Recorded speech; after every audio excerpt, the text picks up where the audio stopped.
What's going on, guys? We've got our engine back fresh from the machine shop.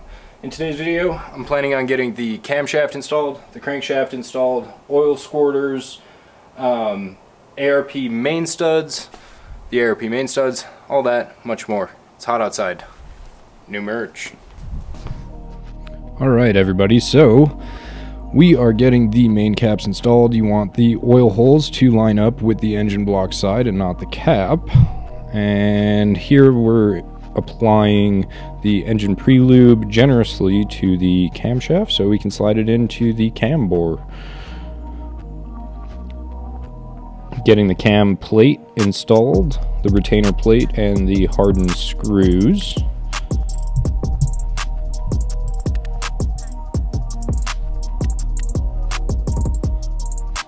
And these you want to make sure are clean and you use Loctite on them before you torque them. The torque spec is 20 foot-pounds. I hope I got it close because I didn't use a torque wrench. I couldn't find the torque spec until after the engine was all We're doing the crankshaft, the main studs, and the main caps. Perfect. And so now, pre-lube these bearings with some goop. Okay, right here you can see I'm applying the engine pre-lube, and the holes in the main bearings on the engine side are what provide the oil to the crankshaft while it's rotating. It's just some parts cleaner. And then we ever so gently set it down in there.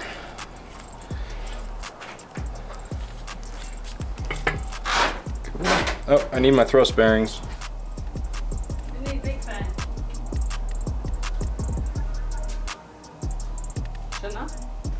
I need big fan.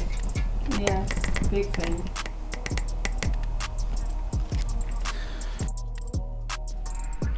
Alright, so now that I've got the thrust bearings installed that prevents the forward and rearward movement of the crankshaft, second time is the charm. Just spinning it to verify that everything looks good before I get the cam caps, before I get the main caps installed and torqued.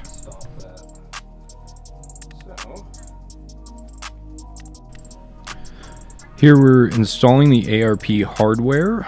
The one ARP stud for the mains that is different goes in the front left or front right from this angle.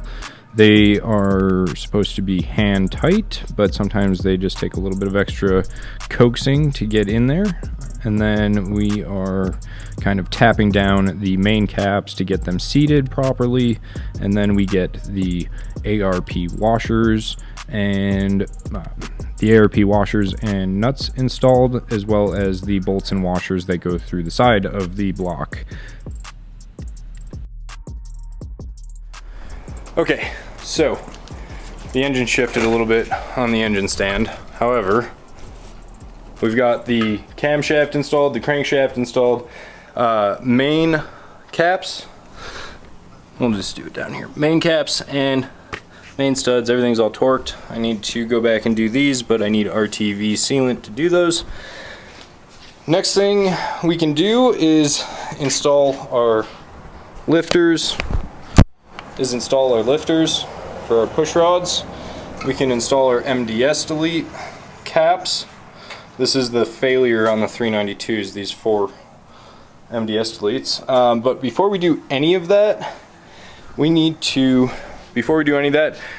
put the compression rings and oil control rings on our pistons. So I realized that I didn't get any footage of installing the compression rings and oil control rings on the pistons. What I can tell you is that it was very tedious, difficult, some might say annoying. So here we've got the engine pre-lube also on the lifters, getting the lifters installed. They are all solid because we did the MDS delete, or MSD or MDS, multiple deactivation system. It's what causes the failure on the camshaft in the 392. And we're getting these caps installed using a little bit of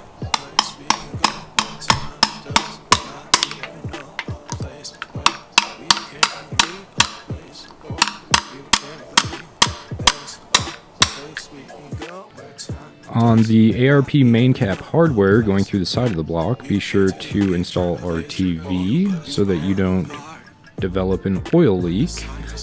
And these are torqued to 25 foot-pounds, I believe, and it is a 10mm 12-point. Just going through and torquing, making sure that the engine block is all sealed up. Here we're installing the first piston. I can't tell you why I decided to start with number 5, but that's what I did. As you can see, there is the tool, which is the piston ring compressor. That is that kind of band looking tool. That's a Harbor Freight tool, and it is $10, and I wouldn't recommend it to my worst enemy. As you can see, I'm struggling in this clip to get the piston installed into the block correctly.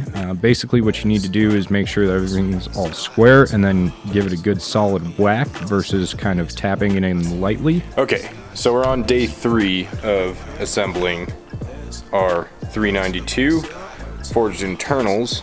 I don't know where I left off last night, so I'm just going to go over a few things about the engine.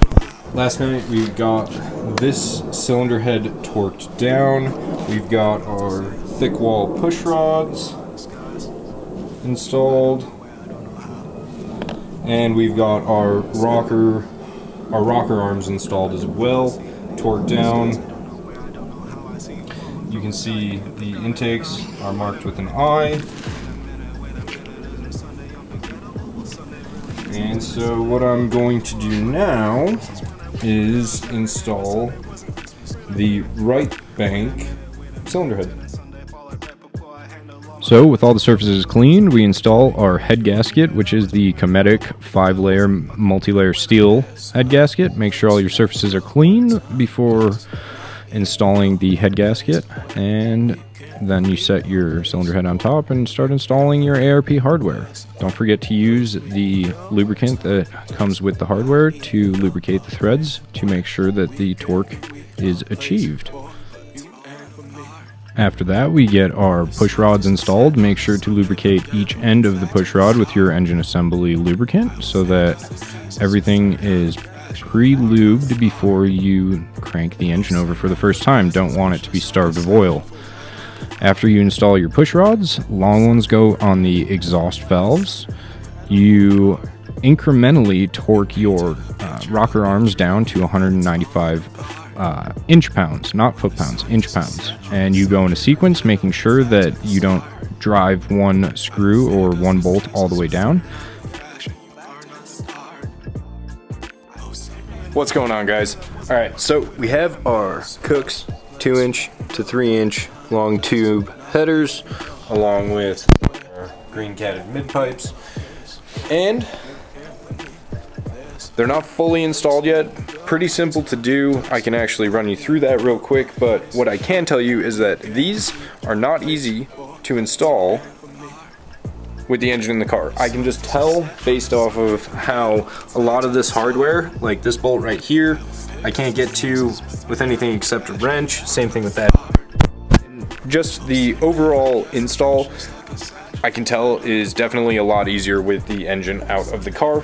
We also have our lifting equipment mounted to the engine. I don't know if I'm going to continue or even use these. A lot of Dodge tools, or the tools, use these 2 bolt holes right there.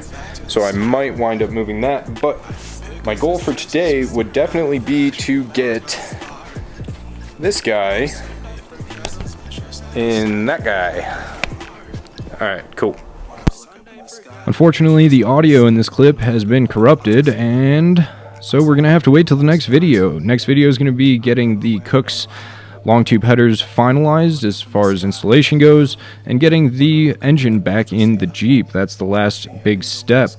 But until next week's video, you guys, thanks for watching. Be sure to like, subscribe, leave a comment in the section below, and I have a tuning appointment in a couple days, so look out for that one too. Alright, later.